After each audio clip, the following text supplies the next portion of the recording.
Good morning once again, everybody. We are going to talk about why being a handyman is risky. Okay.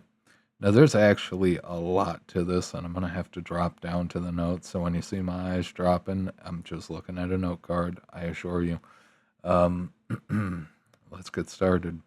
First and foremost, you've got people who are going to try to cheat you out of money. Okay. Now, there's actually a more recent video of two lesbians who were essentially trying to shaft this one handyman contractor who did a bunch of tile work for them, who decided they weren't going to pay him. So he starts smashing everything up, and it's just like, well, honestly, it's justified. It is justified. You trying to deal with people who, you do the work for them and they decide they don't want to pay. All right. Some cases, there is absolutely no merit to it. In other cases, they will try to use the fact that, just starting off, a lot of handymen, whether they're American, Asian, Mexican, doesn't particularly matter. In certain cities, you are expected to be licensed, you're expected to have paperwork, you're expected to be otherwise authorized. All right, cleared by a fucking board. All right, of single moms who, well, unfortunately, for the guys who married them, maybe not single moms, but a bunch of people who are otherwise pains in the asses. All right, the Karen boards. If you don't have all of those sign offs to technically legally operate, people will try to use that, even if you do absolutely beautiful, perfect work. There are people who will try to take advantage of you using that to their advantage in order to fuck you out of paying. All right, fuck you out of your money. That's not good. That's not good. Honestly, the people who do that, in a different world, deserve the axe without the dragon in terms of a Skyrim reference. Anyway, there is small claims court. If you do have whatever paperwork you need in order to be legally allowed to operate, there is small claims court. But who the fuck wants to have to chase after people to get paid? All right, it's more unpaid time that you're losing, and that's honestly kind of what they're hoping for. They're hoping that the cost of coming after them for the money is more than the cost of just writing it off and just fucking marking them on the book as never work for them again, and tell every single contractor friend you have not to work for them again or ever. All right, even your worst enemy. All right, next up, liability. All right, so one mistake with the power of sentimental and appraisal inflation can absolutely destroy you. Okay. It quickly becomes a financial nightmare, which is especially bad for not so much handymen but cleaners. Cleaners have the interesting predicament that they might actually have to use bleach, and just like with the, overall sentimental and appraisal inflation, if you have a wood floor that's from 1909, a hardwood floor from 1909, and they didn't have it refinished, they didn't have it reconditioned, they didn't have, new oil laid out on it, and nothing.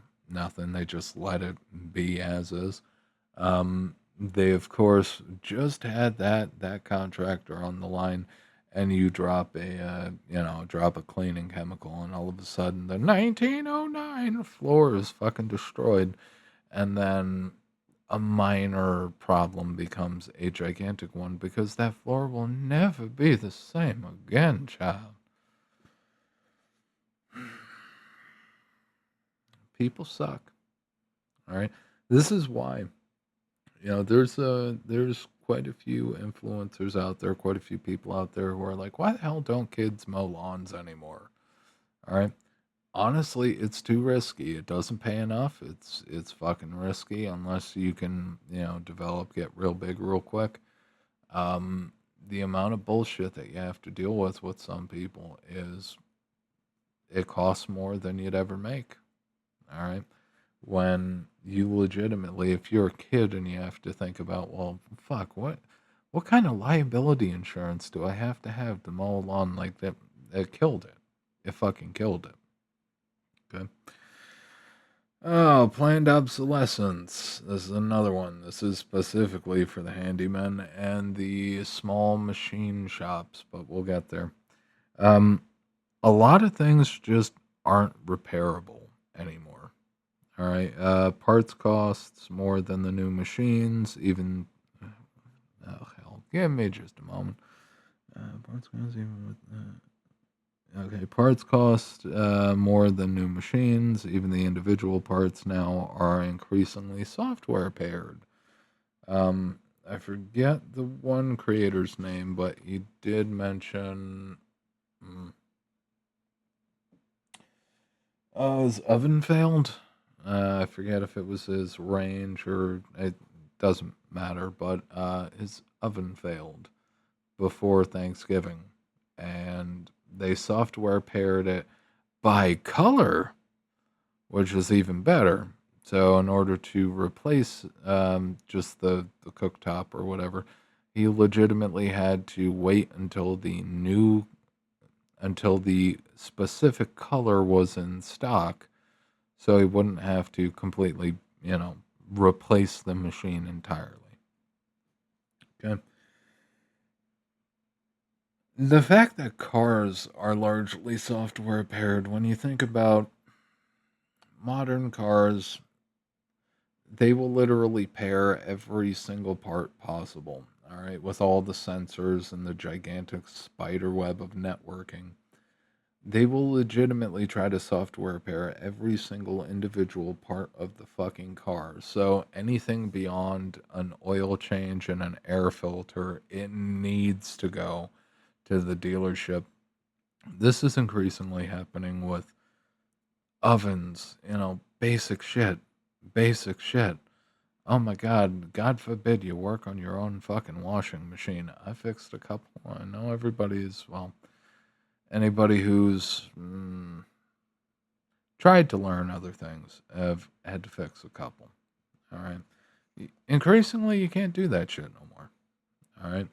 It's get more and more things are getting knocked out of the realm of just even competency for basic and even advanced people. All right.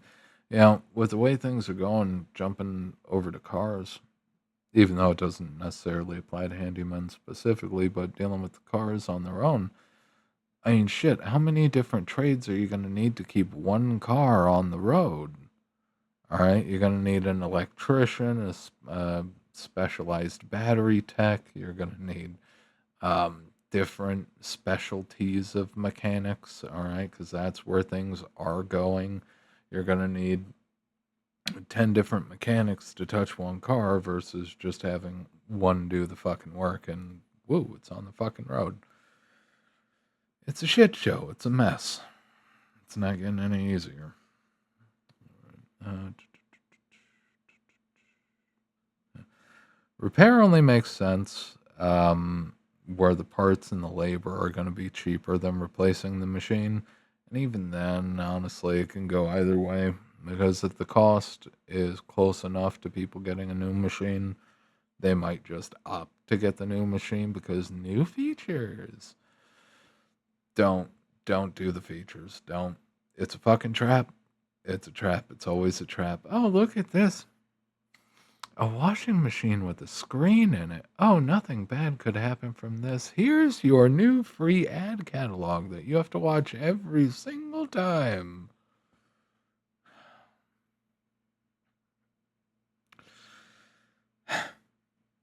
It's some bullshit. Mm. Mm. So for the small engine repair shops, of course, they're tied in with this too. Most of the machines are slop. All right, there used to be consumer, prosumer, and actual professional equipment. Professional equipment would last. It was ruggedized. All right, you could put that through commercial conditions. You can work that shit 24/7, and it'll still run. Prosumer, it'll last a bit longer, but it'll last a bit longer than normal consumer grade slop, but prosumer is increasingly going into the territory. Honestly, everything's going into the territory of general consumer slop. Consumer slop is all right. Here's a weed whacker. It costs $100. It'll blow up at the end of the year, but you got a year out of it. All right, and it's cheap enough that you can just buy another one and another one and another one, and then your garage fills with infinite dead old weed whackers that won't run anymore because it was built like shit in the first place. All right, this is a problem. Like if you're running a small machine shop, you cannot people cannot afford to pay one, two, $300 labor and parts for a machine that cost them $100. All right, like unless they have some like real hardcore sentimental value, unless it's the weed whacker that won them the West. All right, the weed whacker that saved them in a winter storm. I know it makes no fucking sense. It wouldn't. That saved them in a winter storm in '93, and unless they have some kind of real sentimental value to it, or or if it's an incredibly fucking rare device, people just aren't going to pay it. All right, handyman. The fair rate for handyman is like $100 an hour now, 110. Small machine shops, like, this is the thing, like, parts and service is a fucking nightmare. It's a nightmare. You look at the newer washers in particular. Newer washers, they give you the LED screen, all right? Of course, it's got computers, it's got the chip, it's got everything. They don't caulk the fucking thing, all right? It literally handles water all day long, and it is not prepared for a single bit of moisture, all right? They don't seal it. So what happens is you get moisture behind the screen, all right, screwing with the electronics. The cost of the board, all right, the board, the actual visuals, the cost of that is like 50 to $100 more than the cost of a new unit, and it's back ordered 3 to 6 months. How in the hell are you supposed to fix something when it's just cheaper? It's cheaper, it's quicker, it's easier to chuck it and get another one. All right, your margins, at least in terms of dealing with the more mundane shit, they're shrinking. They're shrinking into oblivion. One moment again.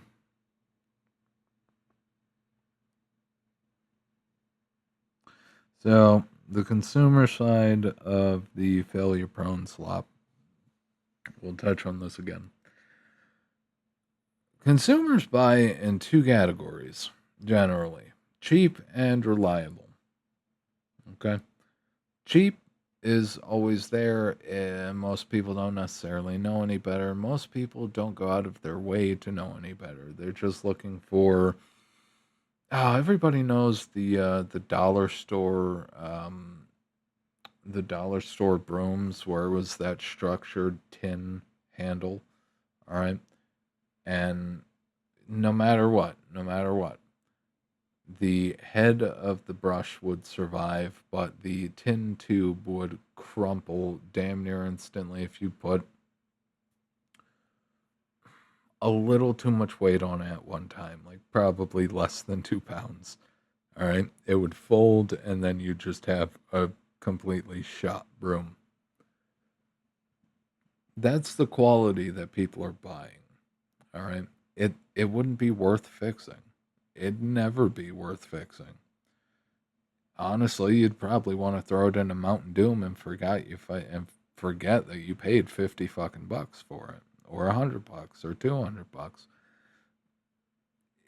It just doesn't make sense. It doesn't make sense. Touching back onto the washers too. Replacement parts for this cheap shit. This cheap shit is mass produced in relatively large production runs. The reason why everything ends up back ordered into infinity is because they don't create extra parts for any of this shit. They mass produce it, crank it out, and they use up everything. The whole goal is to not have excess parts. All right, that's wasted money. All right, so you end up waiting until the next production run. All right, and then even in that case, you still might not get the part that you actually need. All right, but we're going to talk about the endless jobs. While you're here, all right, this is one that I've heard from quite a lot of people who've gone the handyman route or just basic general contracting route. Everybody wants to pull the while you're here. All right. They don't have any particular idea that they don't know what your schedule actually looks like. All right. And they push more and more and more for you to stick around and do more. Do more while you're there. Hey, I got this thing. You think you could fix it? Hey, I got this thing. You want to look at it? All right. And they push for more and more and more and more and more. And the problem is, they may have had the cash on hand to actually pay you. This is particularly the worst part. They may have the cash on hand to pay you out of pocket for what you quoted them. All right. But the more and more they add to the list, all of a sudden your chances of actually getting repaid timely fall off a cliff. All right. Most people are terrible with money. They spend it as quickly as they get it. All right. They have no actual hard push to actually save a fucking dime. They take whatever check they get, big or small, and they piss through it all. All right. But this is actually worse with rich people than it is for broke people. All right. Anybody who's ever had to work for the rich before knows that they will add on new things. And of course, they've got wealth and power. And it's like, well, shit. All right. I could put off Bobby till next week or, another day. This kind of money, mm, mm, all right. And instantly, you're like, all right. Move things aside so the rich and powerful get the shit that they need and get shit they want done. All right. Because they will pay a premium. All right. If, assuming they don't necessarily know that they're paying a premium. Anyway, you'll be inclined to go through and do with the more, especially if you have not developed the essential skill of learning how to say no. And it is an essential skill. You cannot be a yes man, all right, and stay in business. You have to be able to tell people no. All right. It's the only way you're going to save yourself. All right. But rich people in particular, they will add more and more and more and more and more while you're here's onto the list until eventually they owe you 10 grand and or 20 grand, and even they might start trying to dispute it. They might start trying to, that's just not in the budget right now. But you're rich, you've got all this money. Rich people aren't good with money either.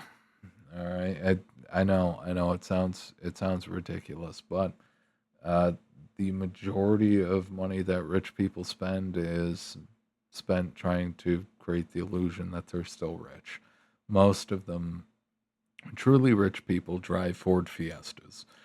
All right, that they paid off ages ago, and it's a thing. People who look rich often have bankrupted themselves trying to keep up with everything. Just a moment. My apologies.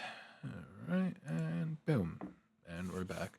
Truly rich people, they piss through most of their money, or at least truly rich looking people piss through all their money trying to keep up with the Joneses, trying to make it look like they're worth a damn. And the reality is, honestly, an uncomfortable amount of rich people aren't there because they're brilliant. They're there because they fell out of the right vagina. All right, that's the truth of it. But they will also, there's the risk with the and another thing, one more thing. There's a risk that they're going to try to hold out on paying you. All right, which is once again why you have to limit yourself. All right, limit yourself and what you do to a reasonable expectation of what people can honestly afford. All right, not based on looks, but just based on experience. And honestly, I think that covers it all. Um, I could have written much more to back this, but honestly, that covers most of it. Being a handyman can be rewarding. I know a lot of the government workers have gone into, contracting. Oddly enough, have gotten into that kind of contracting, just doing on an individual basis. Honestly, that's kind of the better way to go. All right, it honestly is. Old people, as unsurprisingly, old people actually tend to have more money and are more, you know, stable about paying their bills. All right. Outside of that, that covers it. I'll see you guys next time. This has been Michael from Spades Consulting. Stop by the site www.spadesconsulting.com if you're interested in personal or business advice. If you are interested in written content, check out the Substack in the description box below and the nav on the website when you go to it. If you like and appreciate the video, even though I know I have to look down constantly, if you like and appreciate the video, like, favorite, sub, share, do all the things, tickle the bell, ding the bell, do all the things to the bell, leave a comment. I do read them. And hype it if it comes up. And I will see you guys next time. Have a good one.